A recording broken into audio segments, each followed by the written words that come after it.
Os objetivos de aprendizagem, tá certo? Da segunda lei de Newton, que também é conhecida como princípio fundamental da dinâmica, são os seguintes: relembrar o conceito de força resultante, definir a segunda lei de Newton, inferir como, a depender da massa, a mesma força pode produzir acelerações diferentes e resolver exercícios. Então, a primeira lei de Newton trata de força resultante zero, situação de equilíbrio. Um corpo fica em repouso, parado a velocidade zero, ou um corpo está em movimento retilíneo uniforme. Nessa situação, movimento retilíneo uniforme, a aceleração também é zero. Ou seja, a aceleração é zero quando o corpo está parado e também a aceleração é zero quando o corpo está em linha reta com velocidade constante.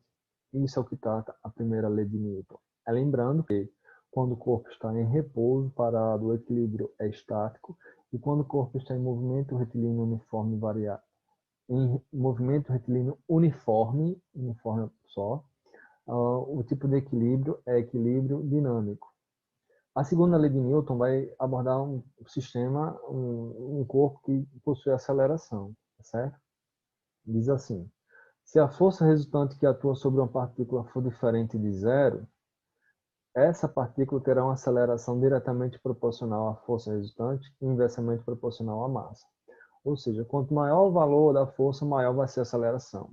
Porém, quanto mais pesado, quanto maior a massa, quanto mais massivo for o corpo, mais dificuldade é de fazer movimentá-lo ou pará-lo. Então, a força ela é proporcional à aceleração e inversamente proporcional à massa, tá certo? Os vetores força e aceleração possuem a mesma direção e sentido.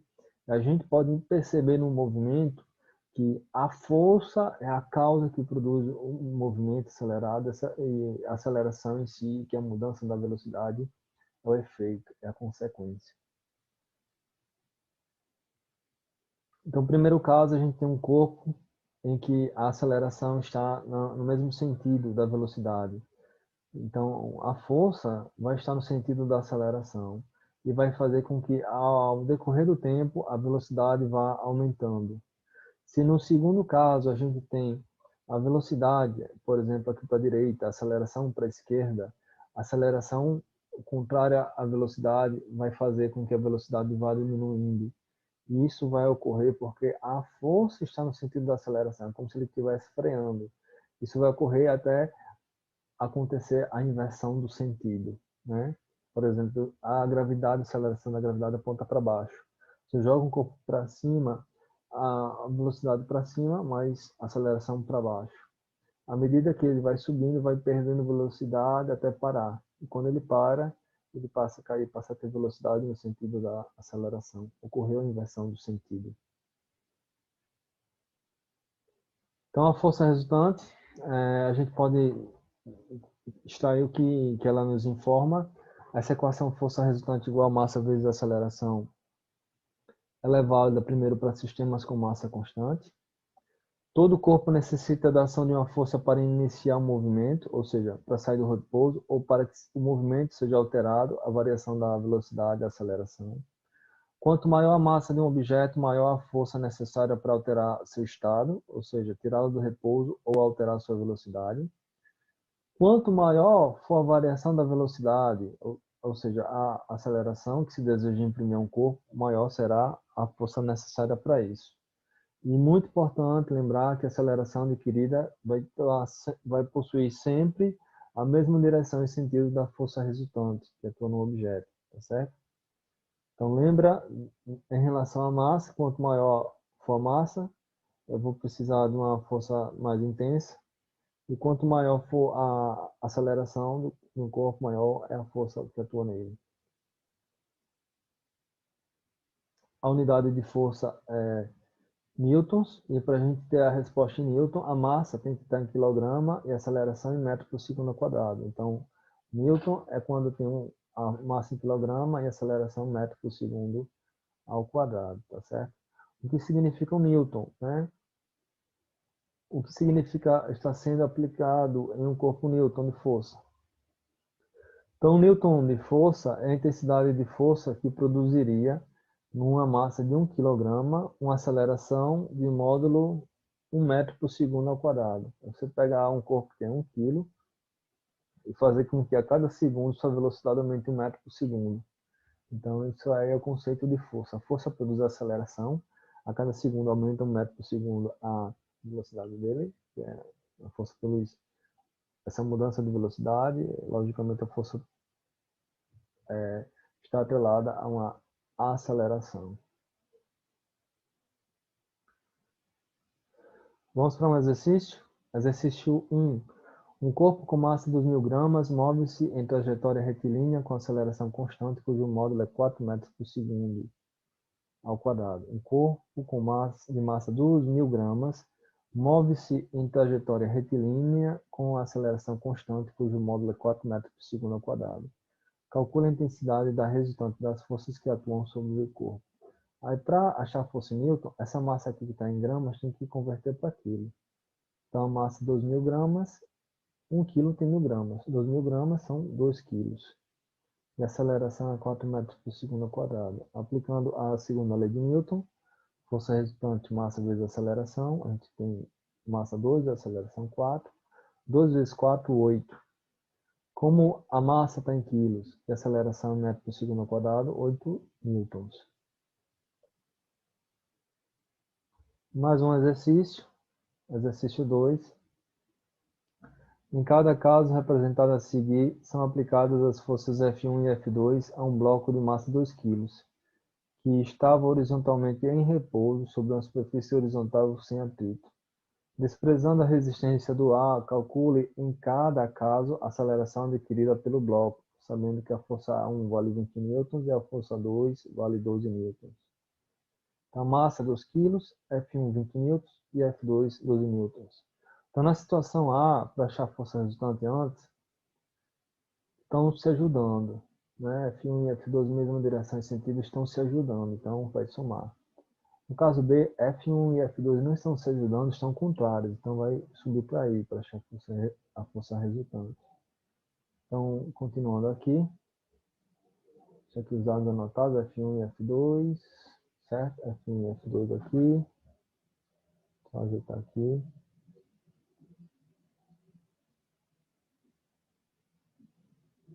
F1 e F2.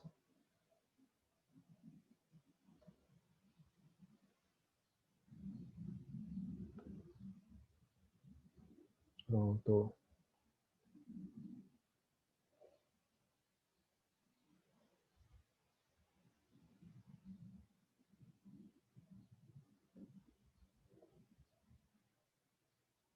F5 aqui.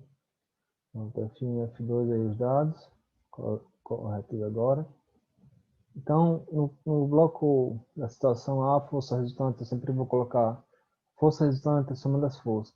Aí depois é que eu somo ou subtraio, ou faço o teorema de Pitágoras, a depender como está disposto os vetores. Mesma direção e sentido, soma, direção e sentido contrário, subtrai, perpendicular formando 90 graus Pitágoras, certo? E se o ângulo for diferente de 90 graus, aplica a lei dos cossenos. Então, nesse caso aqui é tranquilo. E tem vai somar F1 e F2, que no caso seria 20 mais 12, dá 32 newtons. Aplicando-se a segunda lei de Newton, força resultante igual a massa vezes a aceleração. A força resultante é 32 newtons, a massa é 12 e a aceleração é A. Então, 32 sobre 2 dá uma aceleração de 16 metros por segundo ao quadrado. No item B, força resultante F1 mais F2, a soma vetorial. No item B, a gente percebe que eles não estão se ajudando, estão na mesma direção, mas sentidos contrários. Né? Então, vai subtrair 20 menos 12, dá quanto? Dá 8 newtons. Força resultante, massa vezes aceleração, estaria 8 igual a 2 vezes A. Então, A seria 8 sobre 2, aceleração 4 metros por segundo ao quadrado. A gente percebe que as mesmas forças, elas podem, a depender de como os vetores estão orientados, produzir acelerações diferentes. Né? Isso é muito importante, perceber isso. Então, por hoje é só, certo? Ainda não. Mais um de bônus, mais um exercício de bônus. Exercício 3. Então, planejar 2, nós vamos fazer isso aqui.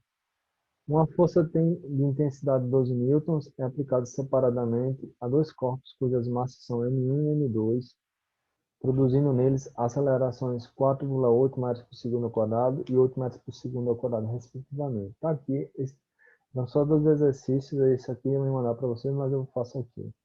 Se os corpos em questão fossem unidos, determina o valor da aceleração do sistema, sendo que sobre eles a a ação da mesma força. Então, se tem uma força 12 newtons é aplicada em um corpo e gera uma aceleração de 4,8 metros por segundo ao quadrado.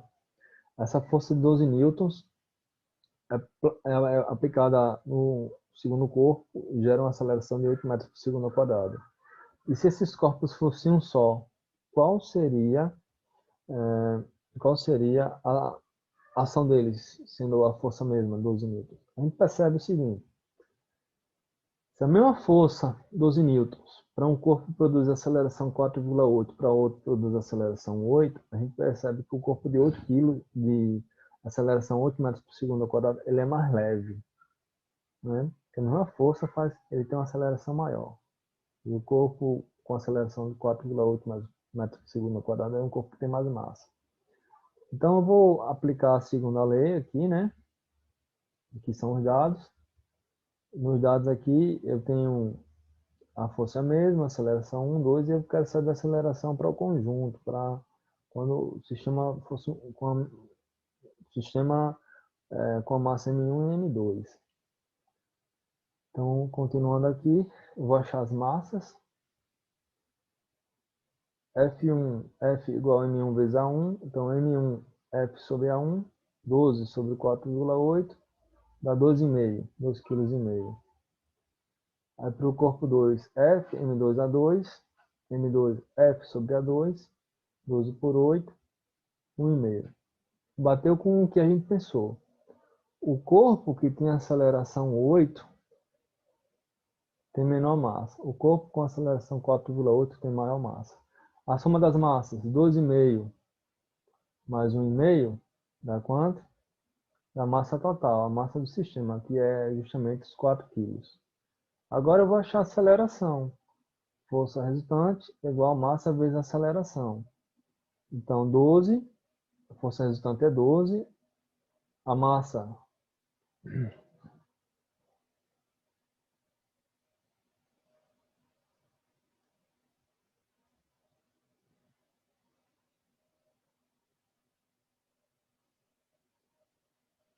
aqui, vou ajeitar aqui, a massa aqui é 4 e a aceleração não, não sabemos. Deixa isso aqui organizado para mandar para vocês no slide.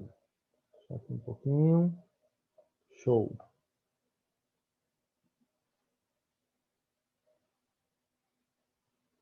Então a gente calculou as duas massas, uma 2,5 e a outra massa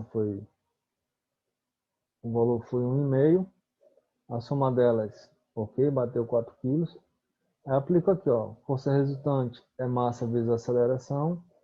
A força resultante, sendo massa vezes aceleração, a força resultante, a própria força, né, 12 newtons. A massa do sistema 4 e a aceleração eu não sei. Aí para achar a aceleração, o 4 que está multiplicando passa dividindo. 12 por 4 dá a aceleração de 3 metros por segundo ao quadrado. É isso por hoje. Bons estudos, tá certo?